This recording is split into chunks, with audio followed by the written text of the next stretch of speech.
Ladies and gentlemen, tonight we are live for another edition of NASCAR 06 Total Team Control on the channel, and we are Busch Series Custom Schedule Season Racing. That is race number 7 of 33 at the Phoenix International Raceway for the running of the Phoenix 200. 200 miles, 200 laps on this flat 1 mile short track. Time for Kyle Busch to try to go for yet another win this season. Currently coming into the year with just one win on the season itself. We have actually only had one repeat winner, and that is Tony Stewart, who has only ran 5 of the 6 races.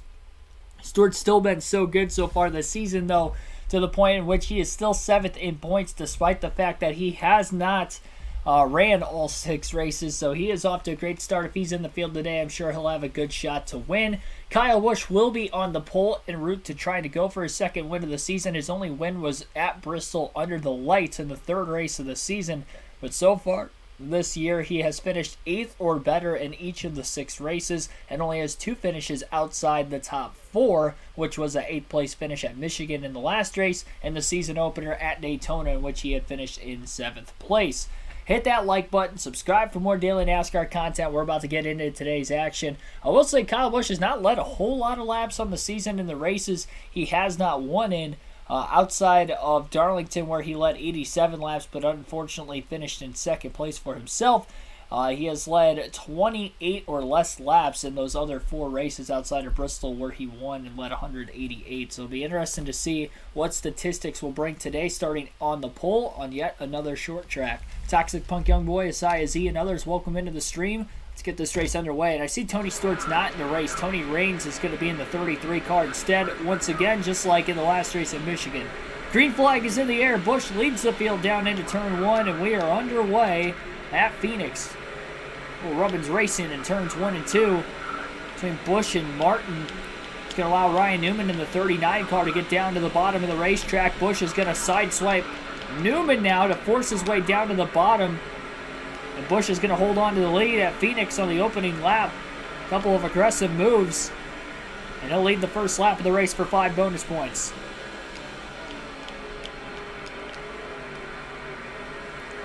Billy Kramer, welcome into the stream also.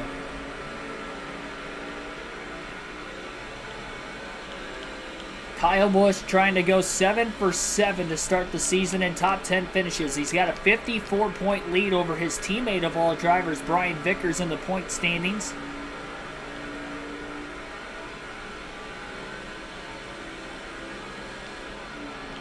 .932 that last lap.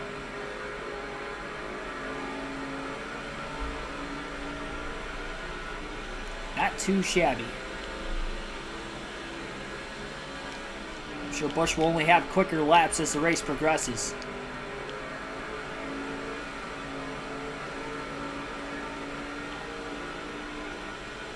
Definitely one of the more track position like racetracks in this game. It is very hard to pass, especially when you're trying to pass the leader in the clean air. We've seen that pretty much every time we go to Phoenix. Darlington's another one of those types of tracks. Busch ended up leading the most laps, finishing 2nd at Darlington. Just didn't have the grip in his tires late. This being a much flatter racetrack, a little bit less abrasive than Darlington as far as the asphalt itself goes as well. I think that's going to play into Kyle Busch's favor. This is a 100% race. Also, thanks for tuning in, Ethan. Yep, 100%er.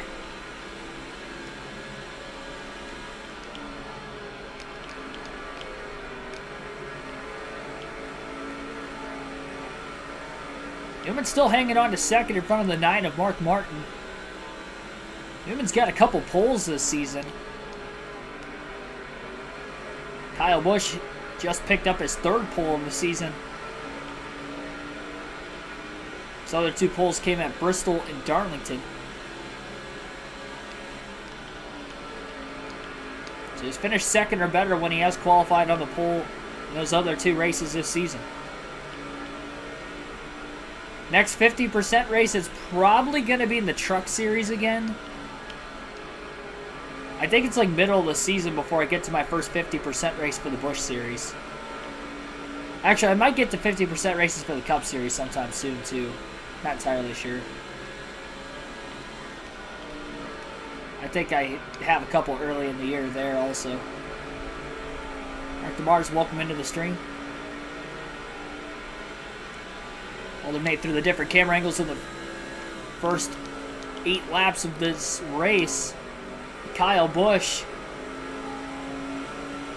He's got having a nice Sunday drive on a Wednesday night. A daytime race, at least out in the desert.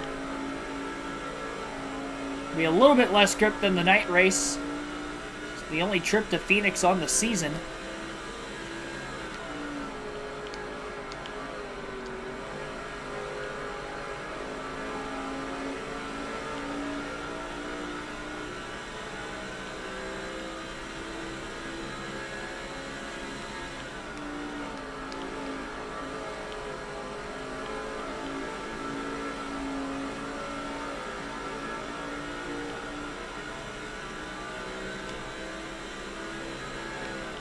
Just amazing the start Kyle Busch has had, though. I mean, the fact that, again, we finished 8th or better the first 6 races, that's pretty impressive. I mean, you look at the Truck Series hot streak I'm on, too.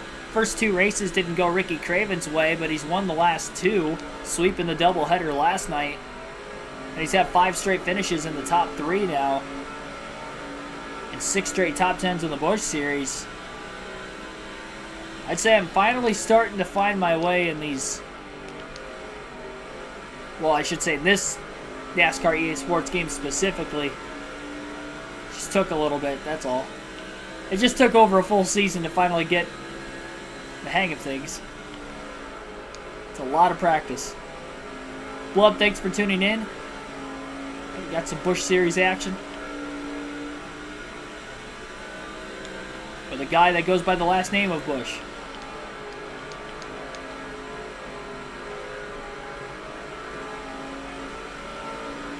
How have Busch Beer never sponsored either of the Busch brothers? I feel like that'd be such an easy marketing campaign.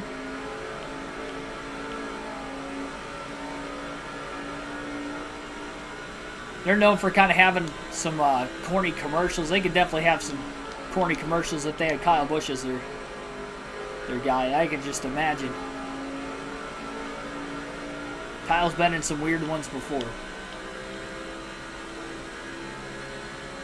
This one would actually make sense, though.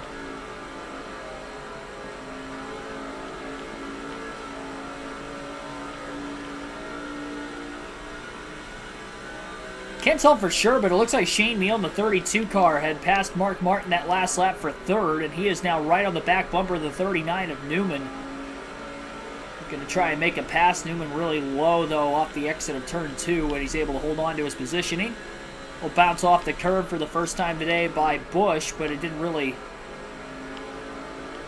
knock him up the track a whole lot at all.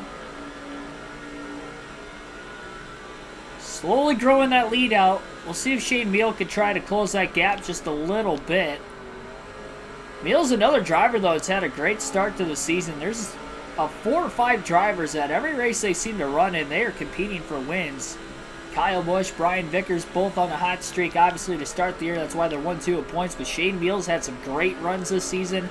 Obviously, Tony Stewart, whenever he races, he ran the first 5 races, but not running today at Phoenix. Tony Raines in that car, just like Raines was at Michigan as well. So, likely going to drop Stewart outside the top 10 in points now. He was 3rd just 2 races ago before missing. He's only about 70 points out. Go to the far chase cam once again.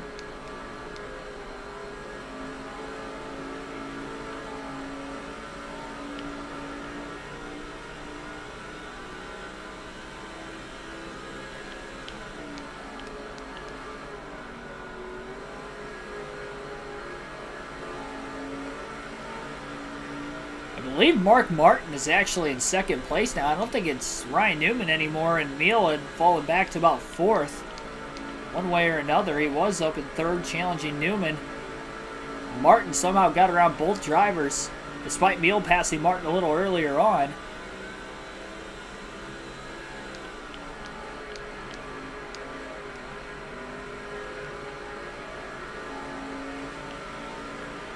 Busch has led every lap so far, though. 18 down for the future driver of the 18, as of this 2005 season at least.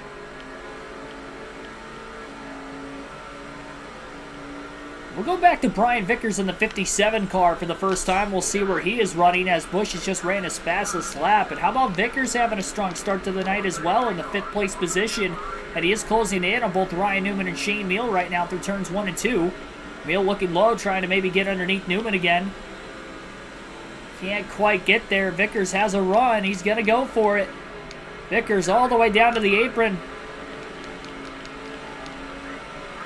Gets around Newman and pulls alongside Shane Meal for 3rd. 27.736 that last lap for Vickers, and he's up to 3rd. Martin still trying to close in on Kyle Busch at the front of the field, but Busch holds on to the lead still. Vickers quickly pulling away from Newman and Meal. Meal had finally gotten around the 39 after following the 57's line through 1 and 2. Kenneth Clark, thanks for tuning in. I'm doing great today. Hopefully you are too. 20 laps in. Busch has still led them all. Vickers now up to 3rd.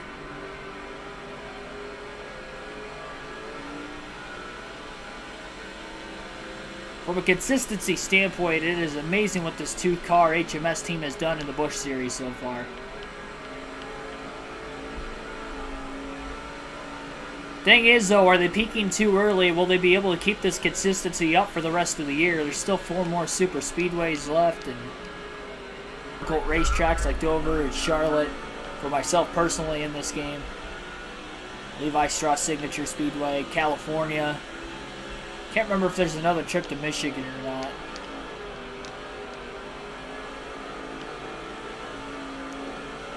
Busch did make an air pressure adjustment from qualifying to the race, which seems to have helped as well. It went from 21 PSI all the way around in all 4 tires in qualifying to 25 in the race. Might cause him to get a little bit looser, especially on the longer run, than what he would have had if the air pressure was set a bit lower.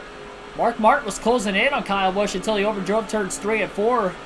Got close enough behind the 5 car. The dirty air was just too much for Martin to handle, and he ends up falling about 0.4 of a second off the lead again, despite being right on the back bumper of Busch, just a lap, in fact a corner before that.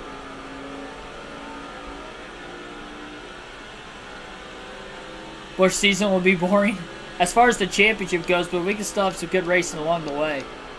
You never know, though. Brian Vickers is keeping pace with Kyle Busch for the most part. He's only 53 back. I mean, even if Hendrick Motorsports dominates, it's still going to be a good battle between teammates. I just want to see how long we can keep this hot streak alive. If we could somehow go the whole season finishing in the top 10, that'd be ridiculous. For one, I don't think that's going to happen. But I wonder how far I can go before I don't finish in the top 10. I feel confident about tonight's race, and I think the next race is at the Dodge Raceway, if I'm not mistaken, too. I feel confident with the short tracks, no matter what series I'm in, to at least compete for the win. So guaranteed myself a top 10, as long as, you know, cautions don't play out of hand, really, is the only... As long as we stay on the right strategy call, if there's any cautions, I think we'll have guaranteed top 10s in those races. I want my average finish to be like less than 5 or something ridiculous like that. A video game like number. That's what I'd like it to be. Mark Martin keeps closing into the back bumper of Kyle Busch, but he can't quite get to the bumper nor make a move to get around him, because the minute he gets remotely close, he just shoves way up the racetrack. Most of the passes we see at Phoenix in any of the series we race in this game, at least for the lead, and passes for the lead are coming on restarts. And if it's not within the first few laps after a restart, it is really tough to pass the leader. It doesn't matter whether they have older tires, equal tires, newer tires, maybe right sides only, left sides only. It doesn't matter. I mean, it is so hard to pass the leader. For Mark Martin's sake, he hasn't been more than 0.6 of a second off the lead. Busch isn't pulling away, but Busch is in the right position.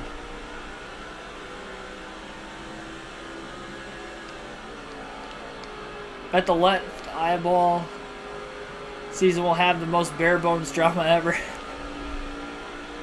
Are you talking about like for points though, or for actual race by race? Just because as far as the race itself goes, I mean, we've had some pretty good races already in the Busch Series. Talladega was a thriller. Darlington was a pretty good finish. Daytona's Daytona.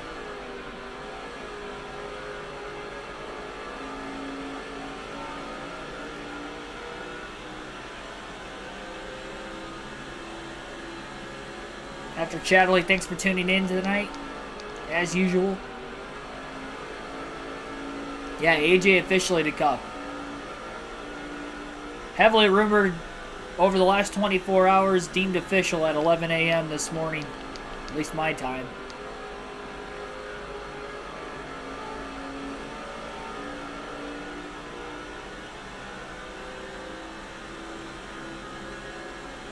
I think he's making the playoffs next year, but you wonder if the drivers that made the playoffs this year, you know, who would he potentially replace? If SHR can't get their act together, I would probably think Chase Briscoe. If Briscoe didn't win at Phoenix this year, he would have missed the playoffs by a lot. It wouldn't have even been close. I think going into the playoffs, he only had 4 or 5 top 10s. He's had a pretty bad year, all things considered, excluding the win. And obviously he's in the round of 12 because he did get a top 10 at, what was it, at Darlington? Then he just kind of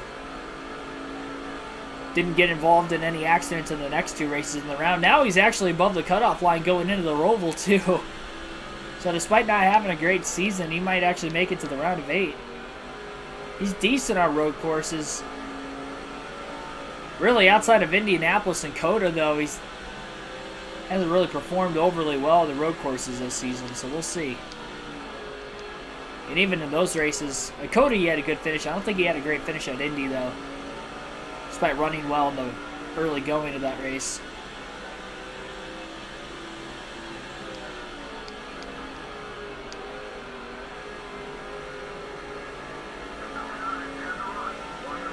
Yeah, he'll be in the 16 car. Well, Martin closing in again. Oh, something happened. Did he blow a motor? I think he did. Mark Martin's slow.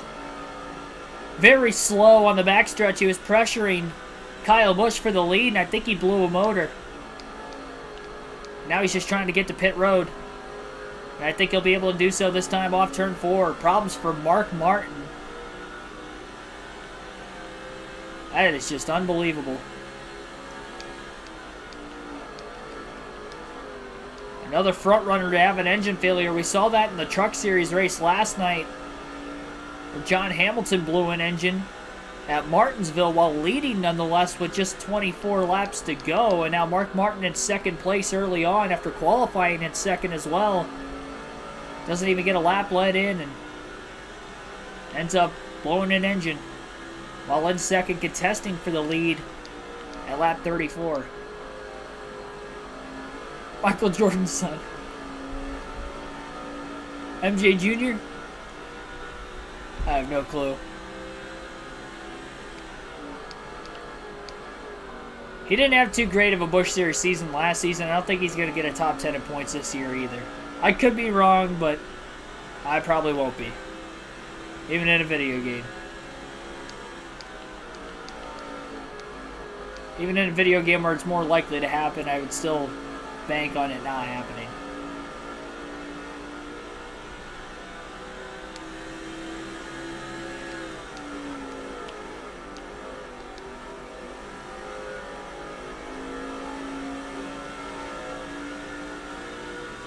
Michael Jordan.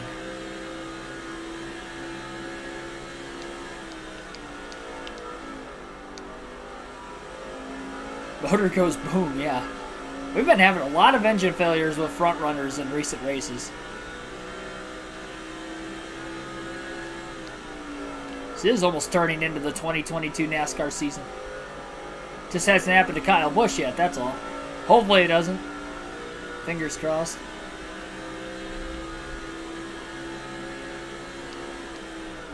Jeff, thanks for tuning in.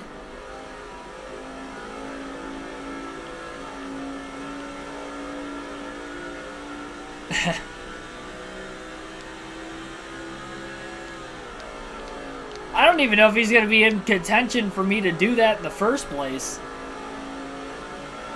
When do we ever see him leading laps on speed to be in that position? Should have voted for me to race as him.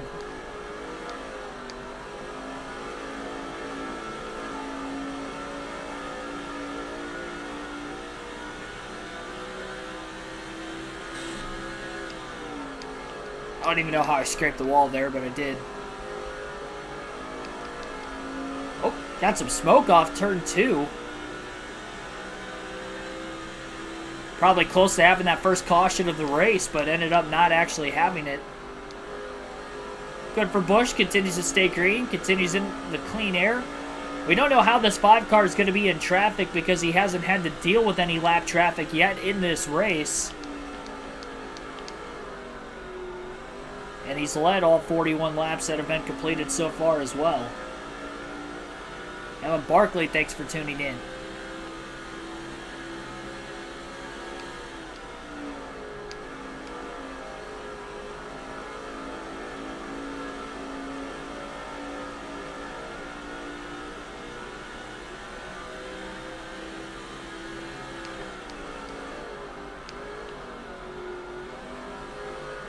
Michael Jordan does have a son, though, doesn't he? I would assume. And if he does, what is his name actually Michael? Is it MJ Jr.?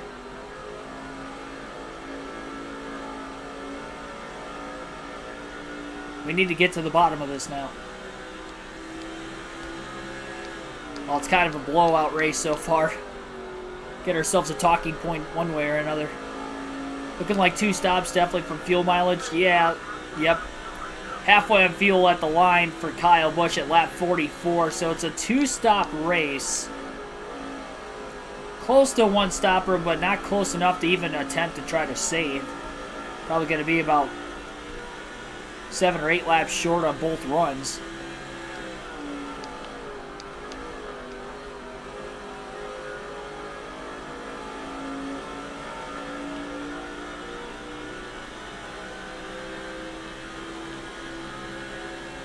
Wrecked by Fittipaldi.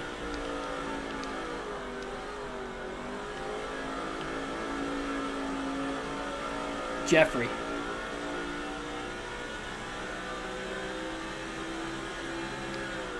So it's JJ then.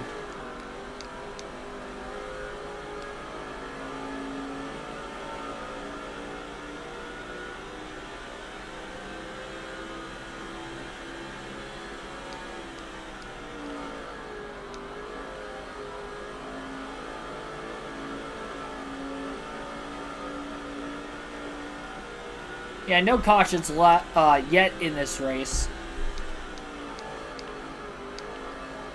We did have one caution-free Busch Series race already this season. It was actually at Bristol in that 3rd race of the year, in which Kyle Busch won. It's the only race, if I'm not mistaken, to go caution-free. Or did, actually, now that I think about it, did Darlington go caution-free? Does anybody remember last week? I know Bristol went caution-free, but I can't remember if Darlington did also. It might have, now that I think about it. Might have to fact-check me on that. I'm second-guessing myself thinking that Darlington went caution-free also.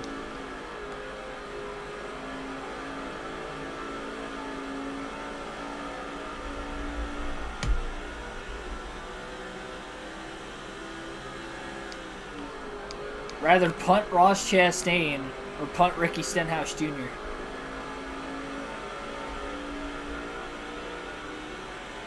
I would probably say Chastain.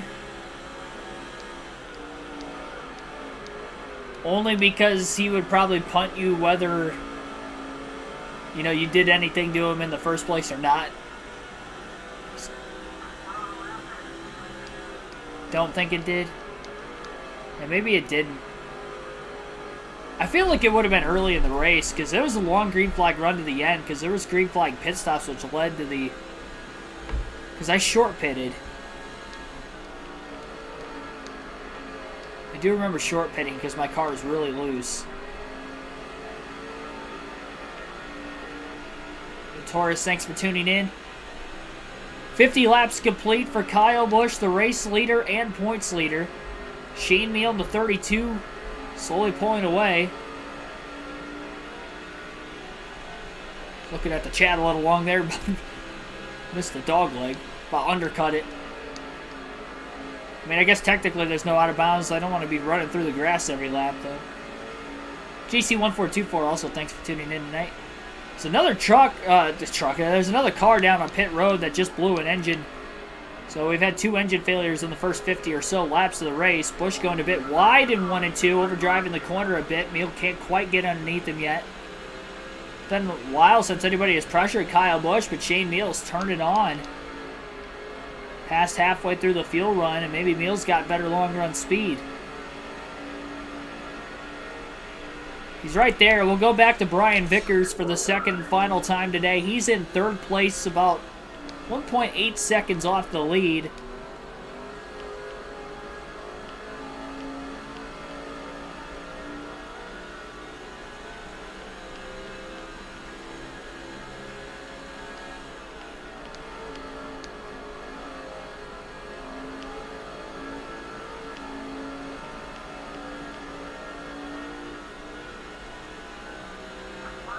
Vickers just ran the fastest lap between both him and Busch all day today. 27.718 that last lap. And he is definitely closing the gap. And Busch is slowly pulling away from Shane Meal over the last couple laps as well.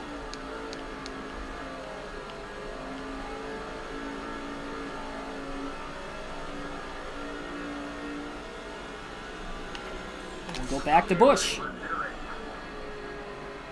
Busch ran a 28.0 that last lap. 0.6 of a second lead, roughly.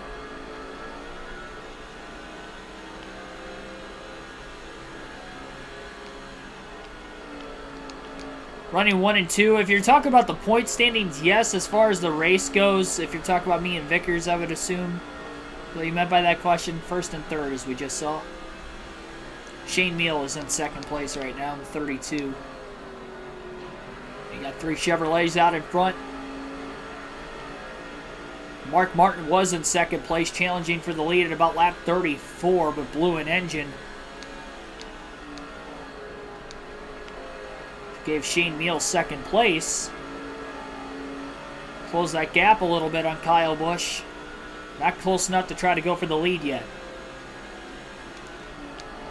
And we haven't seen Busch have to pass anybody yet.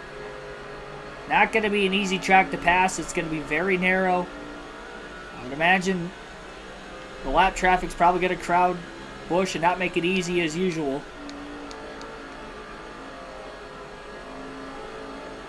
We'll see. We got about a 0.7 of a second lead, slowly growing it back out again. A little less pressure on Kyle Busch. Still 2 pit stops, though, in this race at some point, and we are still caution-free as well.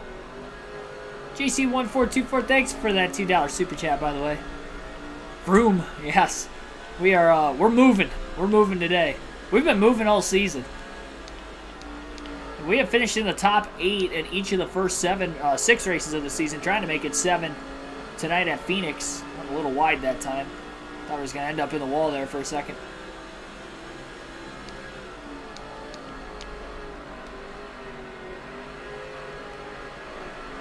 It is a good day to have another good day on this season. 27.651 for Vickers. Yeah, that's hauling the mail. Vickers one stopping because his fuel... Oh, that would be something if Kyle Busch, for some reason, has to pit twice. I mean, that would ruin our chances of a great day because it's been a good day so far. Maybe we will need a caution eventually. Just have to wait and see how this plays out. Busch about to get into lap traffic. Surprised it took 60 laps. Considering there hasn't been any yellows, but it's taken 60 laps. Saw a couple lap cars battling for what? Was 2 out of the race, so they're battling for like 39th up there. They're hitting each other. Some shenanigans going on at the tail end of the field.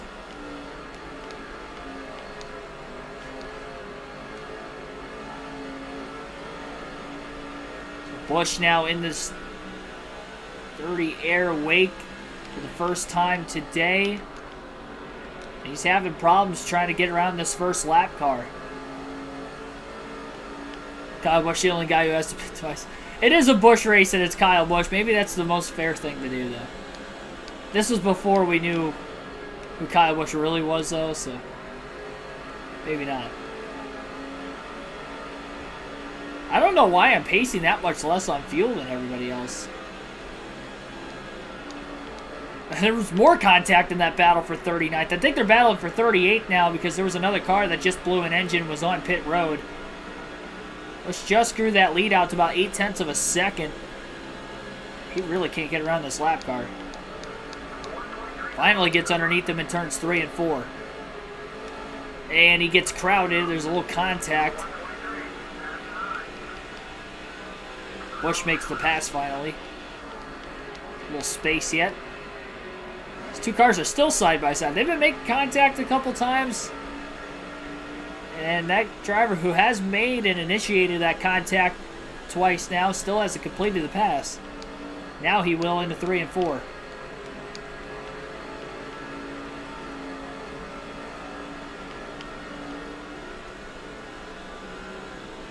Can I wreck Logano in practice? Maybe I'll end up driving as Logano, though. You never know. Be sure to vote the community tab for who you want me to race as in the NASCAR 22 season update on Ignition.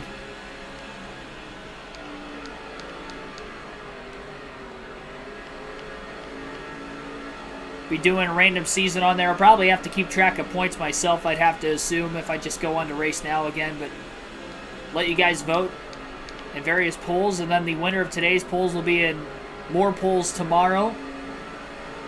I will probably end up having those polls up right before I go to bed tonight for tomorrow, and then you can vote overnight tonight for the second round into tomorrow, and then when we start the stream, we'll have the final poll in the chat at the start of the stream tomorrow. Better not drive as Logano, you gotta be telling everybody else that. I haven't even looked at it yet because I've been at work all day today, so I have no clue who's winning what polls right now. I've looked at the comments I've had from it, and that's all I've looked at. So it'll be a surprise to me when I see them all at the end of the stream. Oh, caution! Lap 67, our first of the day. Okay. Well, we'll see what it is. Trouble in turns 1 and 2. The 112 car has spun around all on his own. Didn't look like he had any help. Take another look at the replay. It was, I don't know though, there was a car really close behind him on the outside. I think he still lost it on his own, but maybe he did get help. It's a pretty hard hit though. A single car spin. So Kyle Busch is going to pit here because it's a 2-stop race for him anyway.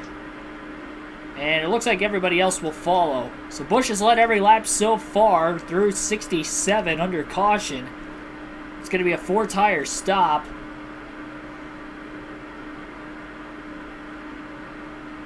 And we will see who will win the race off pit road.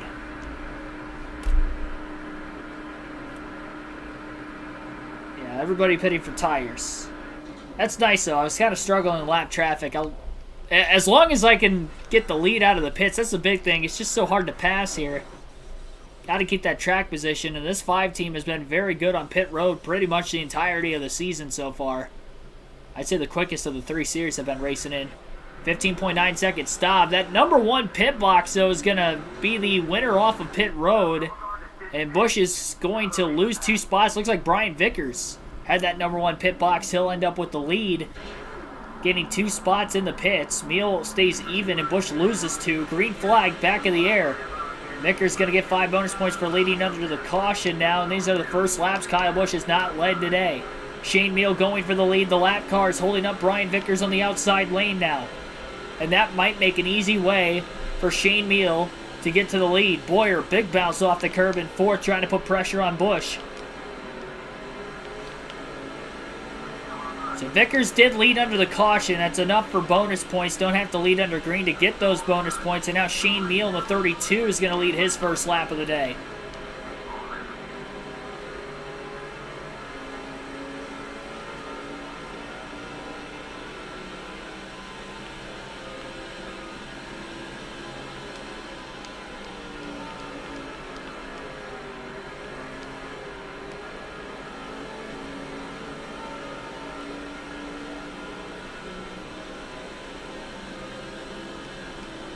It is a good thing that Vickers was able to get at least laps led for that reason. I mean, the only problem is that it is a somewhat tight points battle. And Busch has been running really solid, but so has Vickers this season, too. I'd like for us to finish 1-2 in the championship, but the easier it is on myself, the less stress I can go through over the course of the season and into those races where I know I'm probably not going to run as well.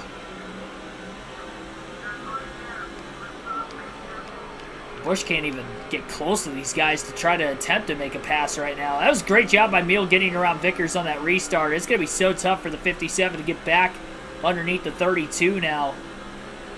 May have lost his opportunity. Meal goes a bit wide, but he cuts down with a little bit more of an arc into the corner.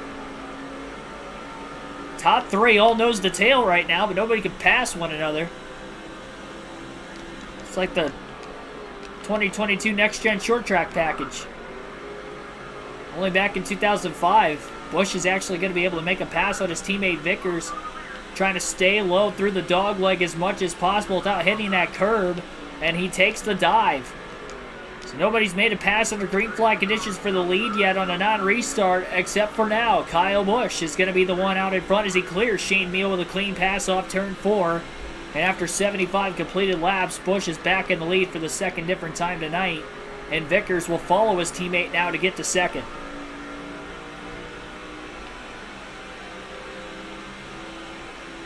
Oh, I did not hear about David Gillen's truck team going to Toyota. That's interesting.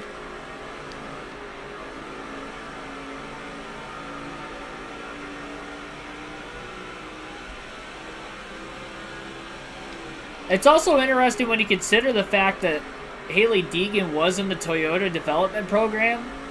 Well, I don't know what her contract status is like. Is she contracted to run in the trucks full-time again next year?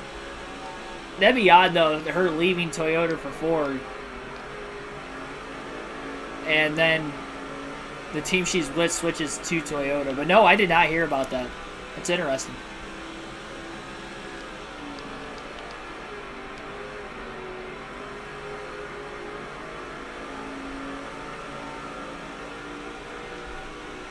I did hear about Cody where I ended up, or wasn't it a compound fracture? Impact fracture. Okay, gotcha. Not a compound. Goes to him racing last week, though, with the injury still.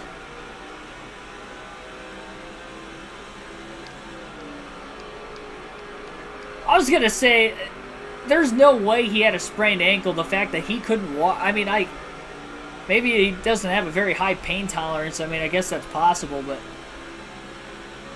I felt like it was more than a sprained ankle just watching him not be able to walk. I used to have weak ankles as a kid. I used to roll my ankle all the time. I don't know how many times I sprained my ankle growing up, but I was always able to walk fine. When I finally ended up, I broke my ankle twice, but the second time I really couldn't walk from it. I tried to get up, and I was kind of doing the same thing he did. It just felt like I was about to fall down every time I tried to take a step. Eventually, I ended up walking it off, and now my ankle's kind of screwed forever. Not like screws, but screwed in the sense that it doesn't operate the way it should. It cracks every time I'm walking up or down stairs. First thing in the morning, you know I'm up because you can just hear my ankles crack. Well, just the one, not both, but it's not it's kind of calloused. Either that or the bones sticking in a weird way where there's a point on my foot. It's weird. It didn't heal right, and obviously if I knew I broke it, I probably wouldn't have tried to walk it off, but I'd sprained my ankle so many times before that, so I was I probably just, you know, sprained it again.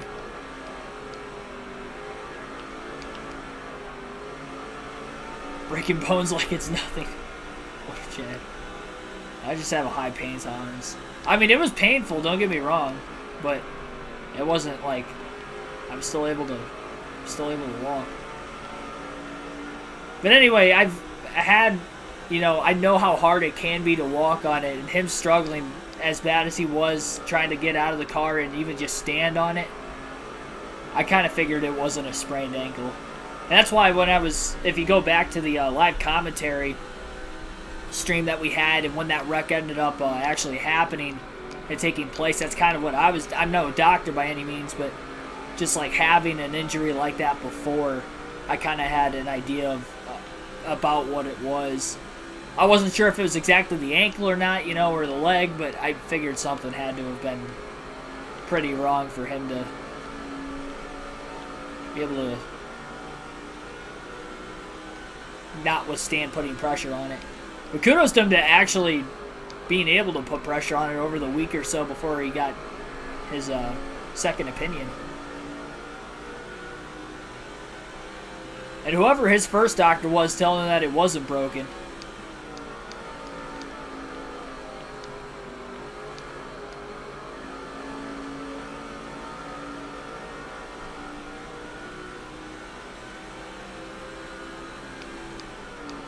What's the worst injury I've had? That would be it. That's the only time I've broken a bone on record, at least. I do think I broke my finger also at in basketball the same way well, not the same way I broke my ankle, but I went to try to get a steal and I like stuck my hand out as the ball was coming in and I jammed my middle finger. And it hurt worse than like a jammed finger. Kind of a similar thing. Like I've jammed fingers before, and it hurt a lot worse. And I said something to my coach about it. I'm like, it like hurts like really bad. He's like, oh, you just jammed it. You just got to put ice on it when you get back into the cooler or whatever, or when you get back into the because it was like a basketball. It was an outdoor basketball tournament. Essentially, we stayed in like a cabin. Our team was up in like a cabin towards the top of the hill, so he was just telling me to ice it when I got up there. And then I ended up going to the medical team that was down there too, because I was like, it like actually hurts, so I didn't even tell my coach. I went to them, and then the guy was like, oh no, you probably just jammed it. And forever now, like it's calloused in a point where like my finger isn't like straight. I'm like, there's no way my finger's like this after it got jammed. Like I couldn't unjam it. I was trying to unjam it like the entire time, and it just would not unjam. It hurt whenever I was trying to pull it, probably because I broke my finger. Ended up playing the rest of the weekend with a broken finger. Likely. In the aftermath of it, it hurt every time I got a pass. Like I dropped a couple passes that were like easy passes that, you know, were just kind of routine catch and shoot, and I dropped them just because like I didn't have any grip. Like, all the grip was gone in my left hand. I got yelled at a couple times for dropping the passes, too, and I was getting benched. I'm like, I can't. It's just like, you got to fight through it. Like, you got to fight through it. Nobody had any clue I broke my finger. I don't know that I necessarily did break it. I'm just assuming I did just because of the way it looks now. It's not, like, completely mangled, but it's... I can't really show you right now because I don't want to pause it, but... It's just like a little nub on my knuckle. Wish you'd met me at Daytona.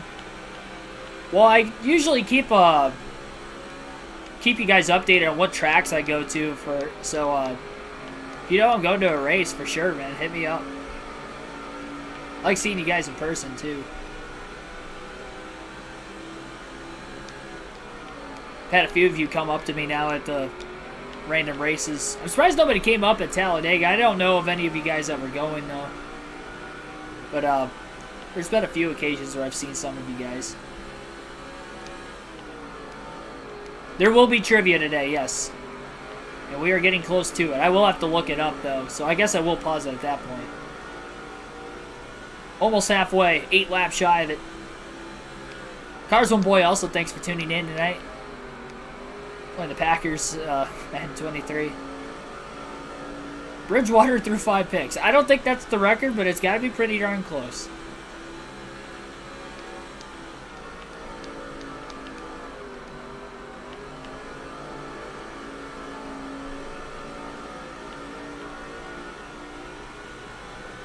Didn't find the channel until like this summer. Yeah, that's kind of when I noticed you in the chat, I think. It's like August, somewhere around there. Like early August, maybe. Good chance of going back next year for the 500. I don't have my schedule fully set up yet for next season.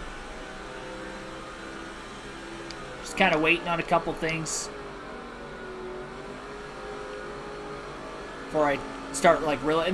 I have a pretty good idea of a few tracks I'm going to, just not the full schedule of what I'm traveling next year. I'm definitely going to Coda next year. That's one I'd like to get to. It's one that it's not like a security spot on the schedule, and I'd like to go there, you know, just in case for whatever reason a couple years down the line it's not on the schedule anymore. So I'm definitely going to Coda next year. That and some people I stayed with when I went to Atlanta this spring, they ended up moving to Houston, which is, I think they said like an hour and a half or 2 hours from Austin, but they said that I have a place to stay there, so I'm like, all right. So, yeah, definitely going to Coda. Financially, that won't be an issue at all.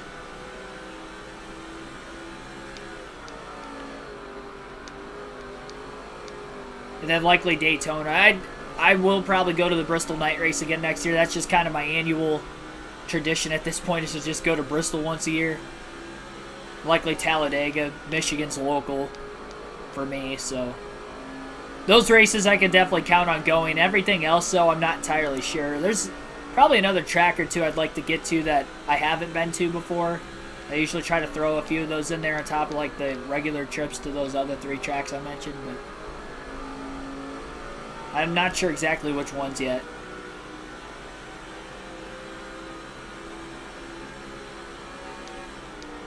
Thanks for all the mods in the chat, by the way.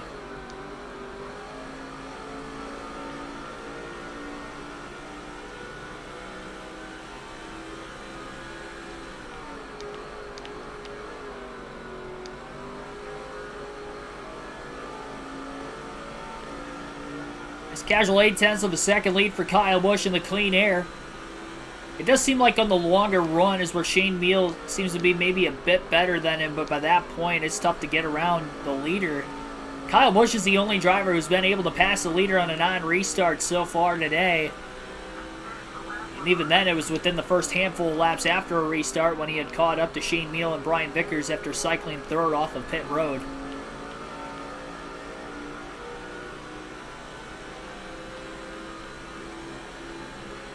No, I know. I'm just trying to ignore it as much as I possibly can. I know that you guys will handle it in the chat. Just have to ignore it, and you guys know what to do. We've been through this before, unfortunately.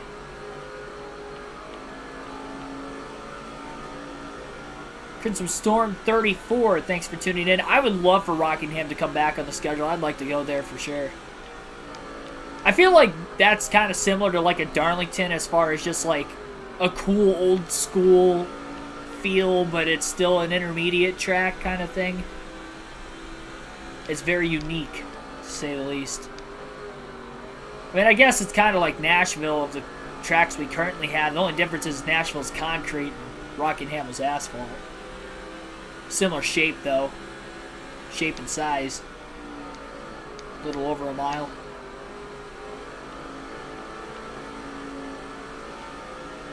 Go to Coda again, just see me.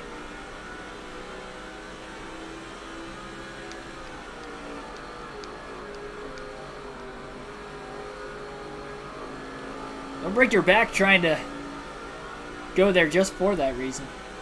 I mean, they put on, I mean, obviously the rain race was kind of its own thing, but last year was a great race. Obviously a crazy finish, but this year, not last year, but no, this year was a that was just wild.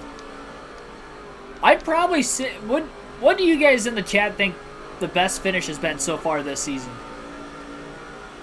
Comment in the chat below your favorite finish of the season so far. Because there's been a lot of good races, but like down to the wire finishes, we haven't really seen that many. In the Cup Series, at least. That Coda finish might be the best in my personal opinion so far this year. It was a little sloppy, you know. I'd like to not see a guy just get dumped, but they did dish it back and forth though at the same time. Lived about 5 hours for Coda. That's not too bad. That's a reasonable distance for sure. Richmond Spring, that was entertaining too. That was the race I watched at my grandparents' house earlier this year. Yeah, we didn't know how those strategies were going to play out. Those final, like, 20 laps, that was pretty fun. Just watching the interval tracker on the side of the screen, seeing Hamlin chunk it down, chunk it down, chunk it down. And then, obviously, you still had Byron and Truex out there trying to race each other while they were waiting on Hamlin and Harvick to catch up there towards the end. That was pretty good, too. That's definitely up there. Talladega Xfinity. I mean, that was a good finish for sure in person. Super speedways, you can always count on those. I'd probably say the Talladega race personally for myself just because I was there this weekend, but being a Blaney fan, that was honestly heartbreaking not getting to see him win. That and Daytona too. Finish-wise, it reminded me of the Daytona 500. It was almost a similar circumstance where he had it. He was leading a lot of laps late and just couldn't seal the deal.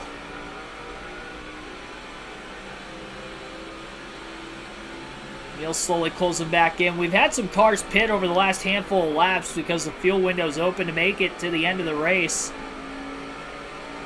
But that lap 67 caution allowed for the field to come into the pits, so you're likely going to see a lot of these guys stay out for at least another 50, 60 laps or more before making that second and final stop of the race.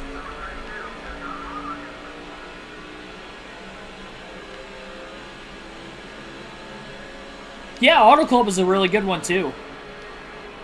On a non-super speedway and an oval, I'd probably say Auto Club was the best finish this season.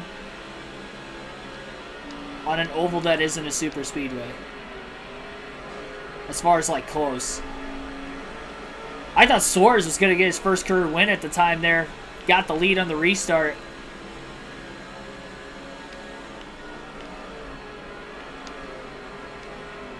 Larson restarted, like, what, like 6th on that lap? Oh, no, he was on the front row because he blocked Elliott into the wall before, on the restart before that. And he had been up there all day, but I mean, that was just fun to watch him fight everybody off, essentially. All those late race restarts.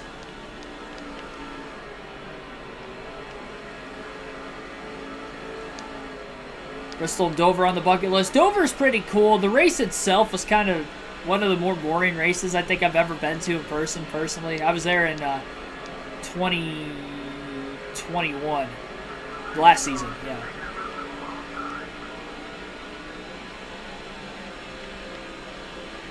Oh, you know what?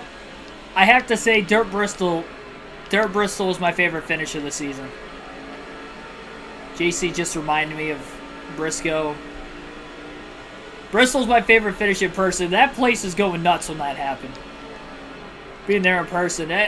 Even for Kyle Busch winning a race, I haven't seen him win many races in person. But that was like one of the few times where like there were actually people like okay with him winning just because of how crazy the finish was. So I will say that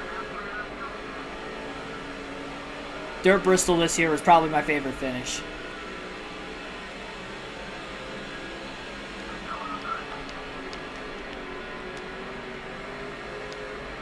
Seating at Dover's good. I mean, the facility itself is one of the best facilities I've been to. It's just the race itself wasn't as good as I would have hoped. That's what makes Bristol such a must-see, because not only, I mean, the place is I mean, it's Bristol, but the racing itself is unlike anywhere else. In my personal opinion, it's my favorite track, obviously, so I'm a little biased, but I think it puts on the best racing. When the package is right, obviously, but 9 times out of 10, it puts on the best racing, in my personal opinion. Bristol's a must for that reason alone, but then you just put on the fact that there's no other track like it scenery-wise. I mean, it's literally like going to a football stadium and watching a NASCAR race, and obviously we have that with the LA Coliseum now, but before that, there wasn't anything remotely close to it. Dover's cool, though. I did see you say something about if I haven't been to Pocono. I was at the doubleheader last season. Those were a couple crazy finishes, too. Those were probably 2 of my favorite finishes last season, just for the wildness of it, at least of the tracks I went to in person last year. I'd put it right behind the Bristol finishes. Probably a close second behind the Bristol finishes of the night race and the Xfinity and Cup race last season.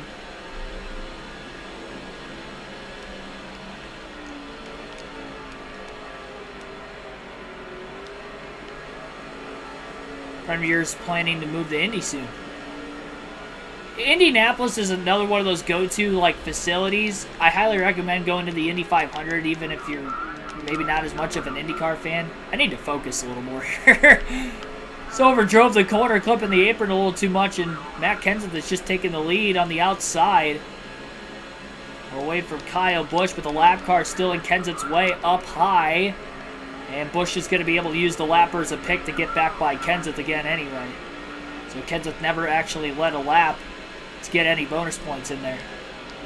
And what is going on in the chat tonight?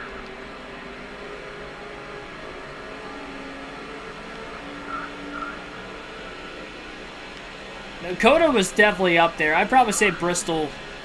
Coda's probably second favorite of mine. Dirt Bristol's number 1. I think being there in person for it just enhanced it more. Maybe if I was at Coda this year, I would probably say the same thing there, but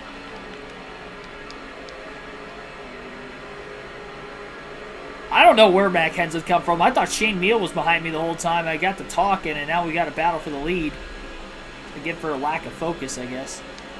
It's past halfway through the fuel run right now. Matt Kenseth out in front.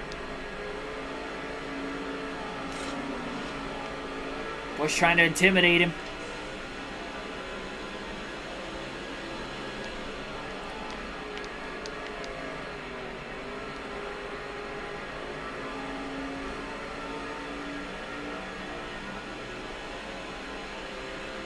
First laps Kenseth has led today as we have just 80 to go.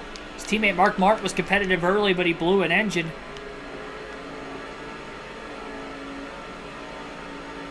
Yeah, that really hurt Kyle Busch because it's so hard to pass here. He was lucky that he crossed him over because of the lap car in Kenseth's way the first time, but there was no lap car that time. Oh, Kenseth got sideways. Well, that's one way to get around him. That's not exactly what Kyle Busch probably had in mind to pass Matt Kenseth, but he got him so loose by just being there and intimidating him, and then he got into the back of Kenseth and shot him into the wall off turn 2. Now Meal overdrives the corner, and he's going to fall back. Busch back in the lead. I was at the Indy 500 this year. I highly recommend it. I was there a couple times prior. I only live 4 hours from Indy, so that's kind of another one I can get to somewhat easily. I'm not going next year, though. I don't want to. Well, I'll probably go to the. I'm going to try to go to the Indy 500 again, but I'm not going to the NASCAR race until it goes back on the oval, personally. I was at the road course the first year. I mean, I just being there for the oval, being there for the road course, I prefer them racing on the oval. There is more prestige. When you're at tracks, I mean, some people would say, or a lot of people would say that the Brickyard 400 isn't what it used to be, and that is very true. But when you go to these big races in person. Coke 600's kind of the same way. You go to them in person, you do feel a lot more nostalgia. Pre-race, especially with the Coke 600, you can definitely feel why it's an important event leading up to the actual race itself. They do a great job with all the pre-race stuff that they have there, and obviously with it being our Memorial Day weekend, that kind of enhances it too. Just for the special things they do there, honoring the military. Same thing goes for the Indy 500 too.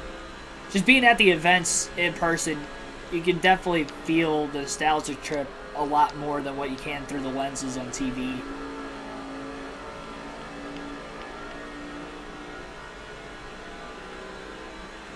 Went to 2018 Indy 500.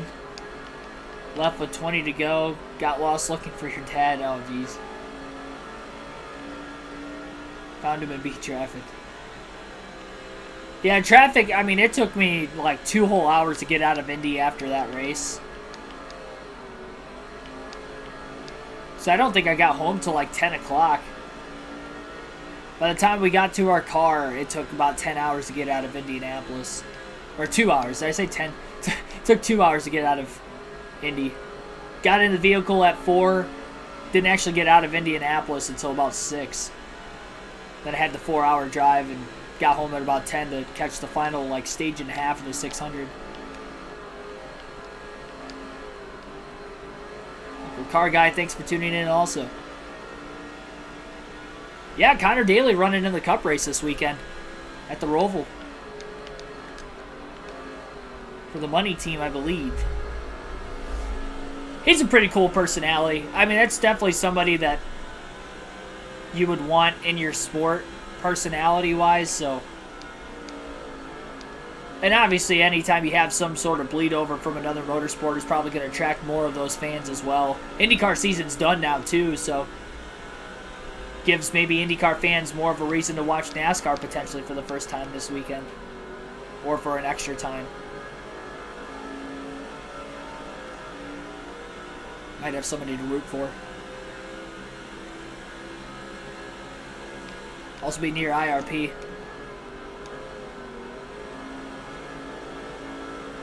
That would definitely be cool to see a race there for sure.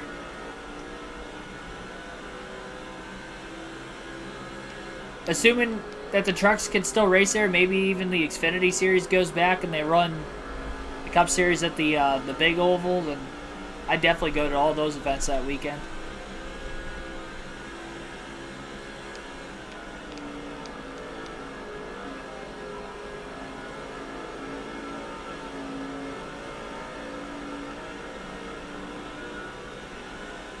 Yeah, I gotta stay. I'm not one for beating traffic. My dad used to take me to a lot of Detroit Tigers baseball games growing up, and I don't think we ever stayed to the end of, like, one of them. We always left early. So ever since I've been, like, going to, like, sporting events, mainly NASCAR races, but I've been going to, like, baseball, a couple baseball games a year and stuff like that, too, and, like, watching the Red Wings during the winter hockey time. I always stay to the end, even if it's a blowout, because I never got the opportunity to really do that as a kid. We always left, even if it was a close game. I'm never one for beating traffic. I couldn't care less. I'm a super patient person either. I'll sit in the parking lot an extra hour if it means I'm going to watch the end of the event.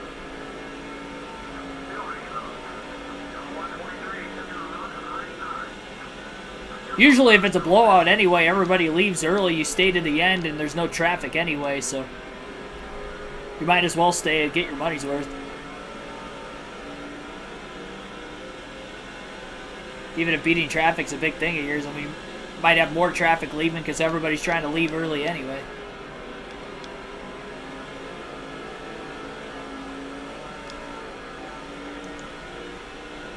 This lap traffic's starting to hurt Busch again. He's pulled away after getting by Kenseth. He's about a second ahead, but look at the lap traffic in front of Kyle Busch.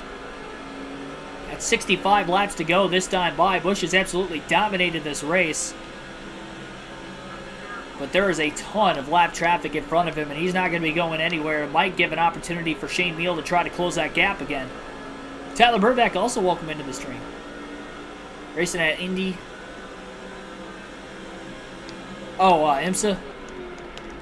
Jeez, Busch just overdrove that corner. Car got a little loose on entry that time, and I didn't feel like I was pushing on the analog stick that much. It was still drifting towards the wall. It's going to cost Busch quite a bit of time. Shane Meal, after that mistake, now within just 0.3 of a second. There's a little bit of a gap before those lap cars again, though, that Busch can maybe try to open the lead back up for a couple laps. But there is no way he is getting through that. The good news is we're towards the end of the fuel window. These guys aren't going to be able to go too much longer before having to make that second and final stop of the race.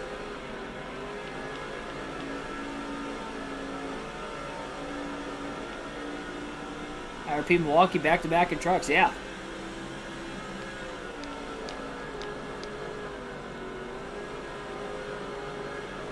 Are they back-to-back weekends too, or are they just like back-to-back on the schedule? I can't remember if they're in the same time frame as one another.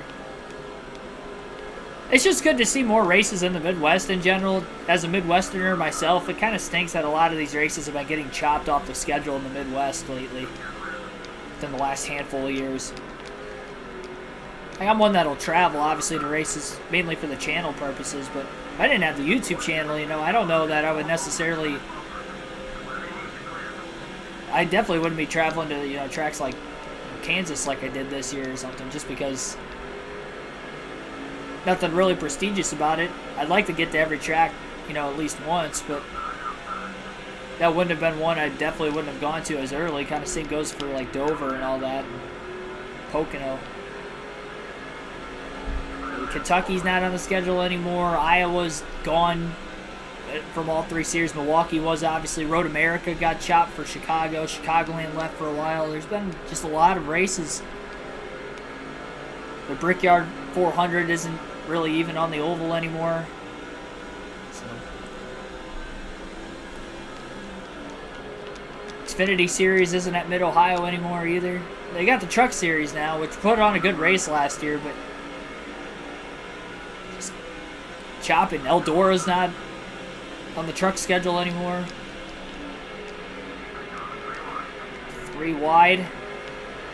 It's one way to get around the lap cars.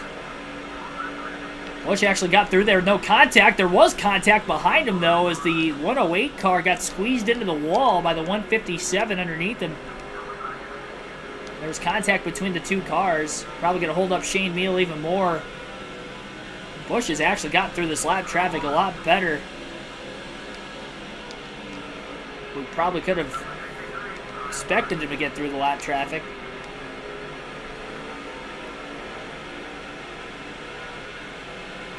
It's 58 more laps, and Kyle Busch may keep the top 10 streak and a potential second win on the season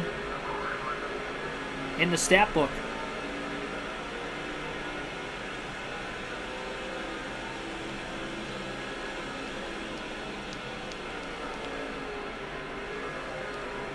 Leo was promised a cup ride after he won SRX. I think he'll definitely be in that Project 91 car at some point next season. And what race, I'm not entirely sure, but he'll definitely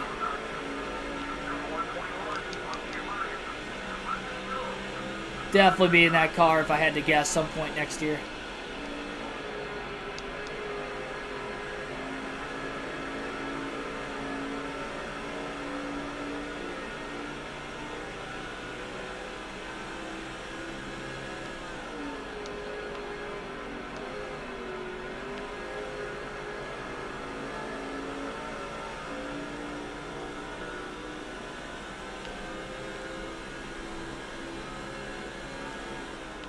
Yeah, we're Kyle Busch for the season. Yeah, that's well before Casey Kane was in the 5. So, what, Casey Mears, Mark Martin, after Kyle Busch before Casey Kane took over?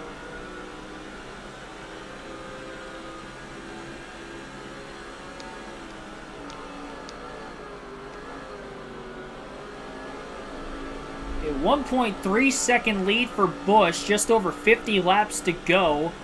Started on the pole. He's led a lot of laps, not all, but a lot.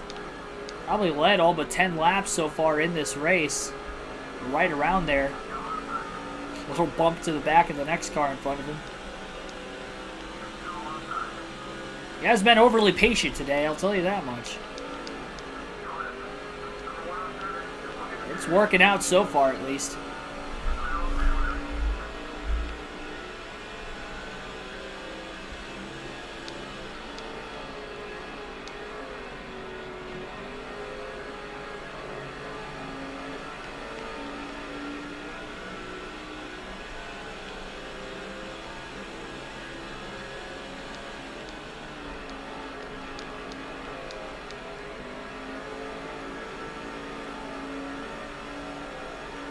The only thing that stinks with the Chicago street course is the,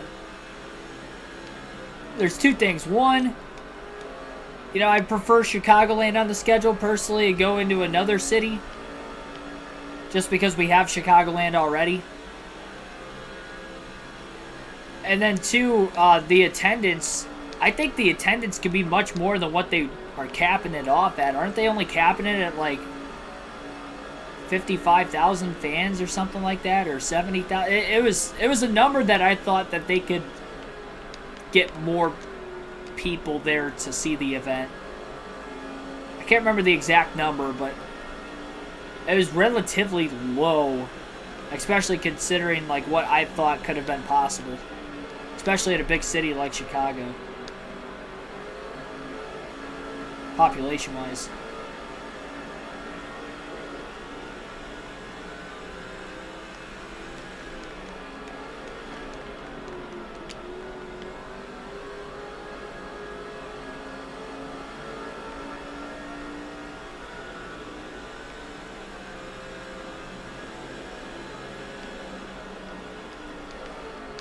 This car is definitely pretty loose on this longer run. We know he's not going to have to go as far on his tires on the next run. We haven't really seen any of the leaders pit in recent laps. Busch just has to hope that when he hits pit road that a caution doesn't come out and get trapped a lap down. His picker's been on it all season. They did lose 2 spots on the pit stop under yellow earlier. Contact with the 152.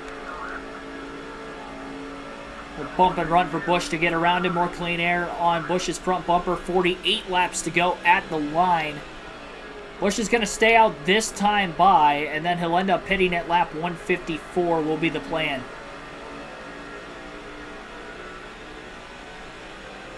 So 154 will be the lap in which Busch will make his second stop of the day. He's got about a 1.8 second lead. Right front's starting to wear out a bit more as well.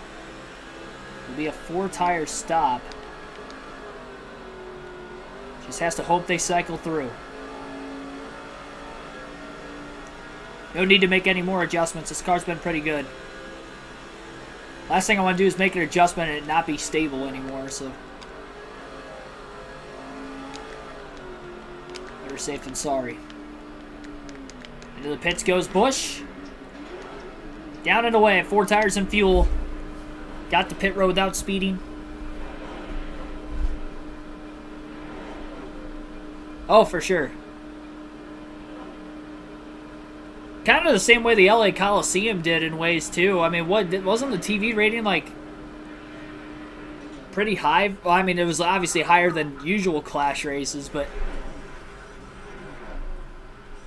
definitely a way to draw in new fans.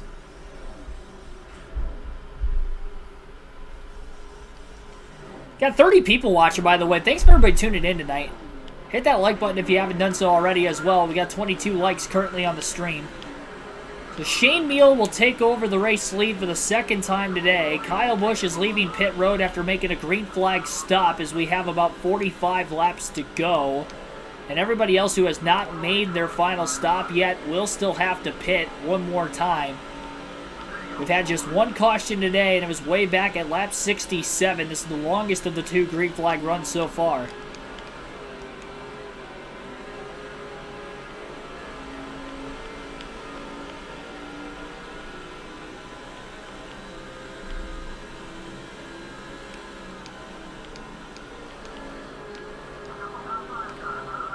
Looks like Brian Vickers on his way into the pits. John Hamilton, Casey Kane in right in front of Busch as well. Shane Meal stays out. I think he's just going to stay out as long as he can, hoping for a caution. With Busch being the first of the leaders onto pit road as well, he might actually grow this lead out quite a bit more with the fresher tires, although there's a ton of lap traffic in front of him again, so I don't know that that's necessarily going to be the case. Going to have to be careful with some cars potentially pitting in front of him, so he's going to back out of the throttle a little bit more mid-corner, just for none of these cars to pit anyway. Better safe than sorry. And now, Busch on the attack, trying to get around these guys. A little tight in the dirty air right now. Gotta be careful making contact, too. You don't want to wreck anybody bringing out the caution. Busch getting slammed by the 103. Looked like he tried to cram his way 3 wide in the middle. There just wasn't enough room for him there.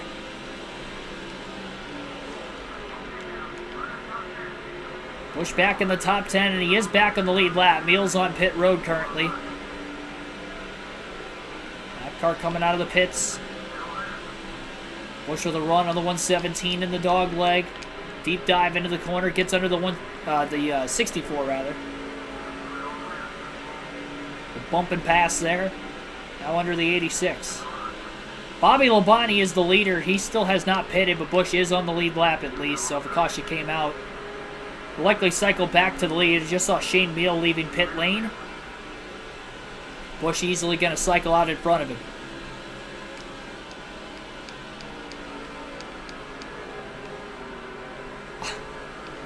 I am Mr. Patrick. Thanks for tuning in. That SpongeBob reference.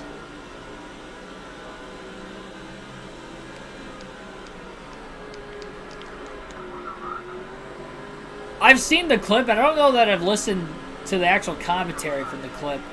The stolen pace car.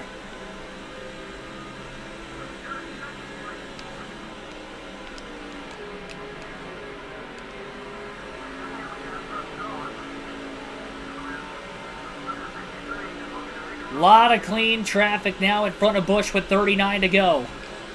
He is still not the leader. The 83 car, one of the fantasy drivers, is out in front getting some bonus points, leading laps. We'll see when he'll hit pit road. It's about 13 seconds ahead of Kyle Busch. Busch is in second. Well ahead of Shane Meal right now. No lap traffic in front of the 5, and Meal's probably got a decent amount of lap traffic between himself and the 5.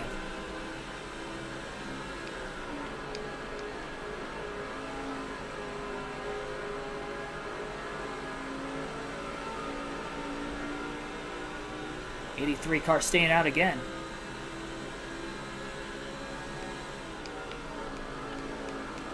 It's crazy how much longer he can go on field versus everybody else around him.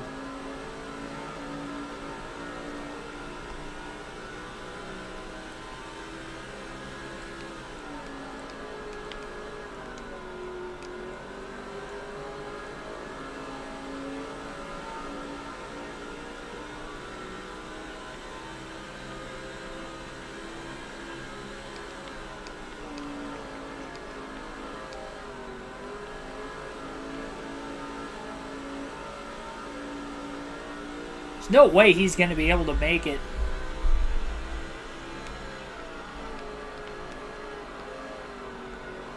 Assuming he pitted. Well, obviously everybody pitted during that first caution, but he's already gone almost 100 laps. He's on his way in now. I was trying to figure out, when else he could have pitted, but we were under green the entire time, so it would have made sense why he would have been in the lead if he already made a green flag stop. He's on pit road now, in his pit box, so that will be a lead change at the line right there. As you just saw, 35 laps to go. Kyle Busch now in the lead for the, I believe, 4th different time today. And he's about 3.4 seconds ahead of at least Shane Meal, assuming Meal is still the second place car. Although Meal stayed out a bit longer than a lot of the other leaders that were already in the top 10, so he may not be in second anymore, but needless to say, this is Kyle Busch's race to lose. Which kind of has been from the drop of the green flag on that opening lap.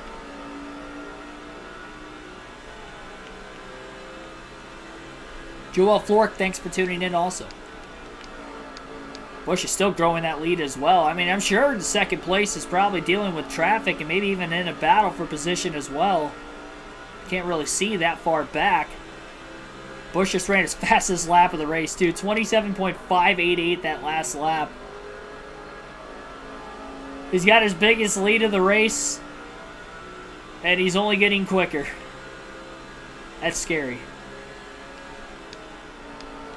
It feels like I have more than one win this season with how consistent we've been, but hopefully we're going to double that total here today.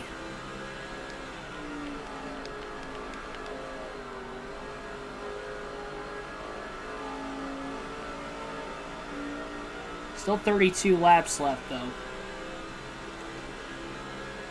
Our green flag run will hit 100 laps at the start-finish line this time by. Green at lap 70 from that first yellow. There it is. Gone half the race length. Caution free.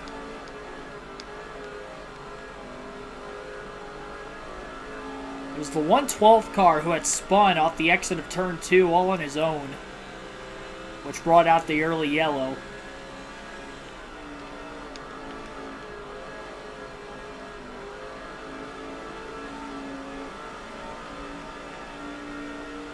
Down to 30 to go.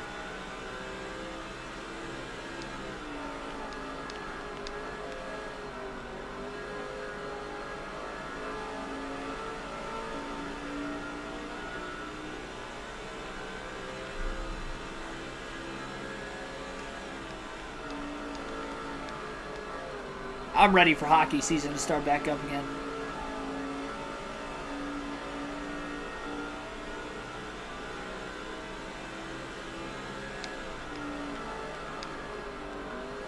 Corey, how's it going?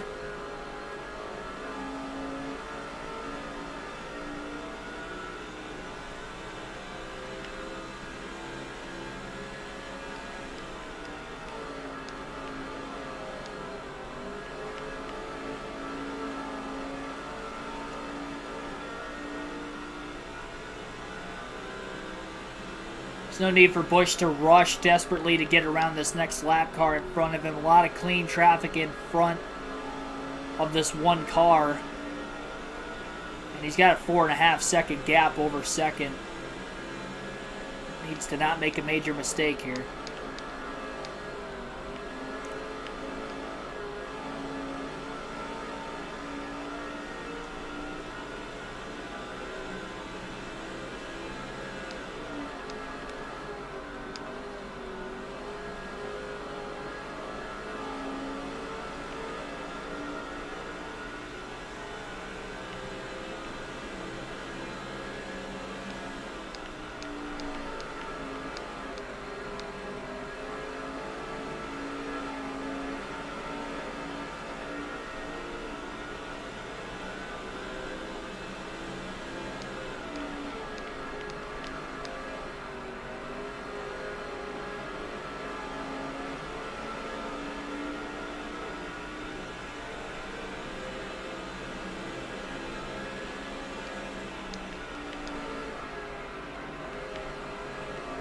Guy's desperately trying to stay in the lead lap, though, also in front of Busch.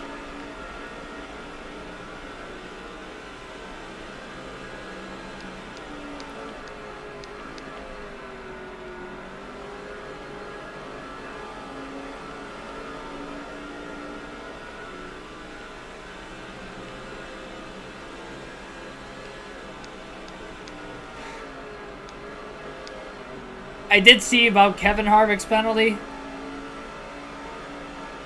I mean, as far as like the championship implications at this point in the year with him already being eliminated, it doesn't really do anything, but it pretty much guarantees he's going to finish 16th in points unless there's another playoff driver that has a similar penalty for the end of the season.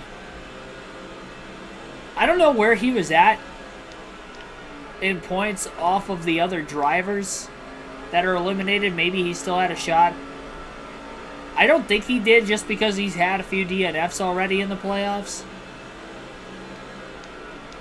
I think he actually finished at Texas. Might have finished top 20 still, but obviously he had a wreck there. The fire at Darlington. Bristol obviously had a issue.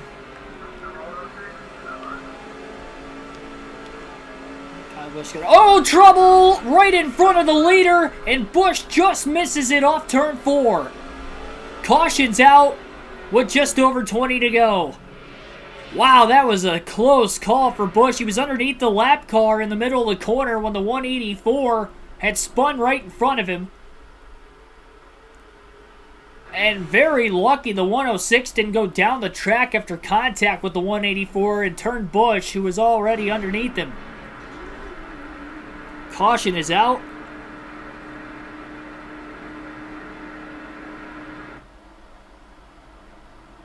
Yeah, but you can still finish as high as 5th in the standings even if you're eliminated first round.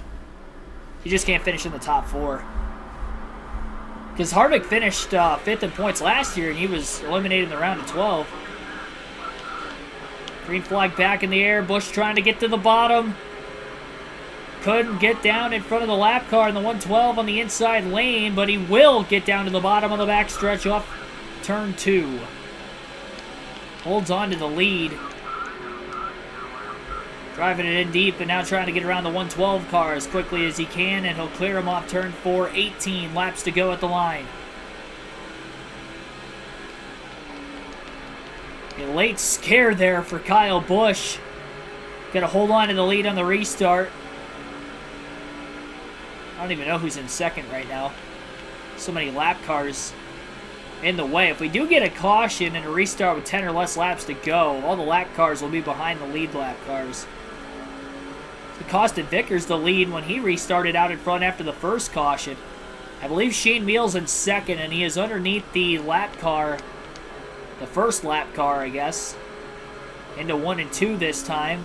He's definitely closer than 4.5 seconds off the lead from Kyle Busch now. And luckily, there's clean air all in front of Busch. Definitely not going to catch lap traffic before the end of the race again.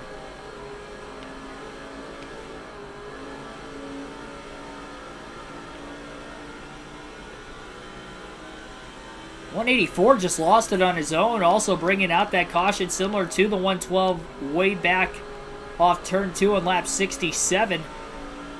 That yellow transpired at lap 178. About 108 lap green flag run. Be interested to see if we get any debris cautions from that as well. That maybe stack the field up again. Maybe something else happens middle pack. Never know what happens late in these races. Drivers more aggressive now with one another than at any other point in the race.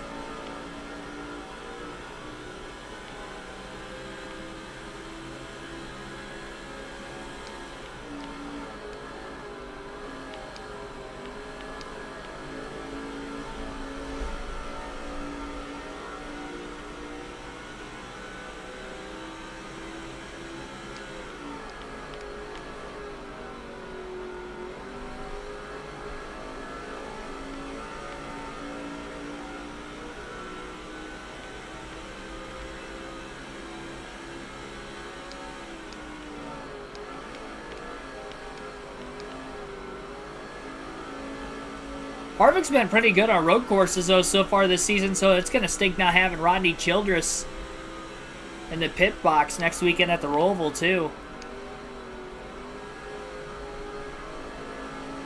Harvick could be a threat to win. Fords in general have been pretty good on the road courses this year, but Harvick in particular has had a pretty good year.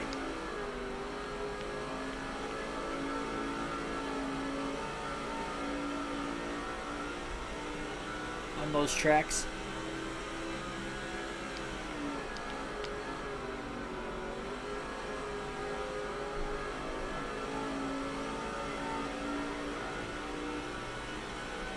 One second lead already for Kyle Busch over Shane Meal. Good thing Busch is able to get to the bottom fairly quickly despite all the lap traffic underneath him on the restart.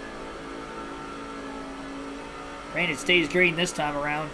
We have now just 11 laps to go at the line. Busch is driving off into the sunset.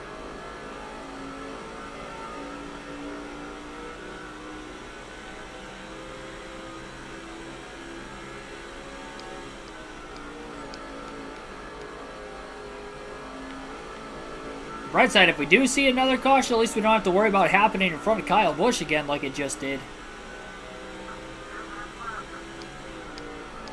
It was maybe a good thing he was already on the inside of that lapper when the spin had happened, because if he was behind him after he made contact with the 184, maybe tried to check up slightly before the contact as well, that maybe Kyle Busch would have had more of a chance of getting involved in the accident.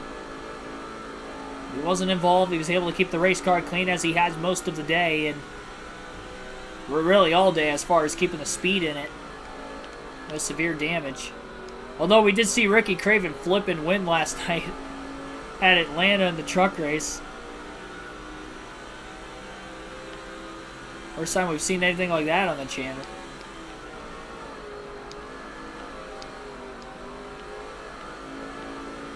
Toyota's been bad on the road courses collectively, but for whatever reason, Christopher Bell's been good in the last couple. At Watkins Glen, he had a good run, and at Indy, he had a good run. I would agree, Bell wasn't that great at Sonoma. Can't remember where he finished at Road America. He might have had a good finish there, too. I'm not entirely sure. But I know for a fact that he had a great run at Watkins Glen in Indianapolis. The rest of the Toyota struggled. But at least he was able to get some good runs. So I'm not as worried about him as I am, say, Denny Hamlin this weekend.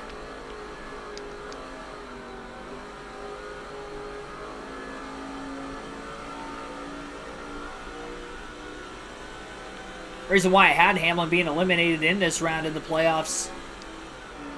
My preseason, well, not preseason predictions, but in the pre-playoff predictions was because of how bad the Toyotas were on the road courses.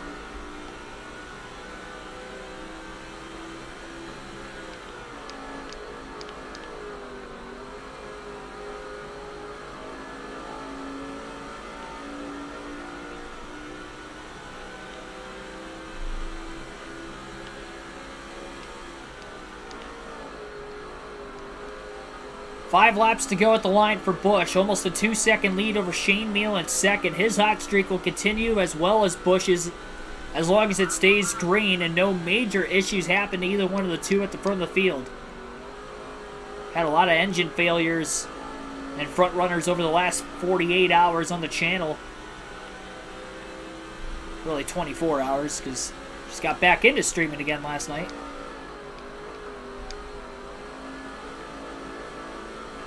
Hamilton blew an engine while leading. In the truck race last night at Martinsville with 24 to go.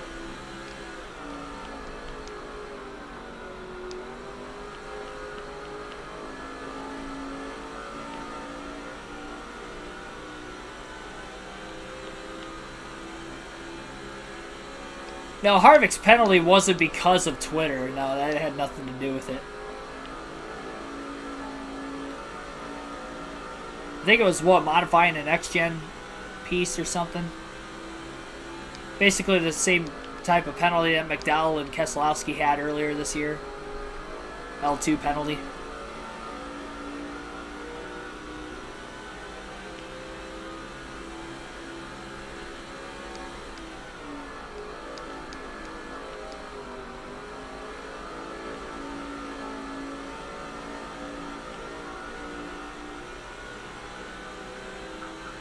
Two laps to go. Still pretty consistent with the 27.6s for Kyle Busch. His final tire stand has probably been the fastest collective laps both before and after this last caution that Busch has had so far. Will he making his way to the white flag this time by? Bottomed out a little bit. So sparks coming off the right side of the car, but no cautions on the final lap. Won't have to worry about it in this game. And it'll be Kyle Busch going to victory lane for the second time this season in the Phoenix 200 at the Phoenix International Raceway. And it'll be a max points day as well. The only two short tracks this season. He's going to win them both, and he's going to lead over half the race in both. Bristol, now Phoenix. Checkered flag in the air. Kyle Busch as the second driver to win a second race this season, as he'll be in victory lane here in a matter of moments.